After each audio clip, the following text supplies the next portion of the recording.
யாழ் குடாநாட்டின் பல பிரதேசங்களில் இன்றைய தினம் ஒரு நிமிட மழை பதிவாகியுள்ளது. வானில் திடீரென கருமேகங்கள் சூழ்ந்தமையினால் இந்த மழை பதிவாகியுள்ளது. அதிலும் குறிப்பாக இணைவில், கோண்டாவில், கொக்குவில், சுன்னாகம் போன்ற பிரதேசங்களிலேயே இந்த ஒரு நிமிட மழை பதிவாகியுள்ளது.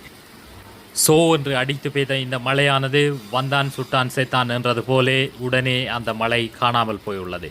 குறிப்பாக சரியாக ஒரே ஒரு நிமிடமே இந்த மழை பொழிவானது ஏற்பட்டிருந்தது. அதிலும் பார்த்து கொண்டிருக்க கண் முன்னே அந்த மழை பொழிவானது தானாகவே குறைவடைந்து இங்கே தேர்தல் சுவரொட்டிகளை உரிப்பதற்காக ஊற்றப்பட்ட தண்ணி போல் இந்த மழையானது காணப்பட்டது. இதனை மக்கள் அனைவரும் வியந்து பார்த்தமை குறிப்பிடத்தக்க விடயமாகும். திடீரென பெய்த மழையால் மக்கள் பெரிதும் அசௌகரியங்களை எதிர்கொண்டமை குறிப்பிடத்தக்க விடயமாகும்.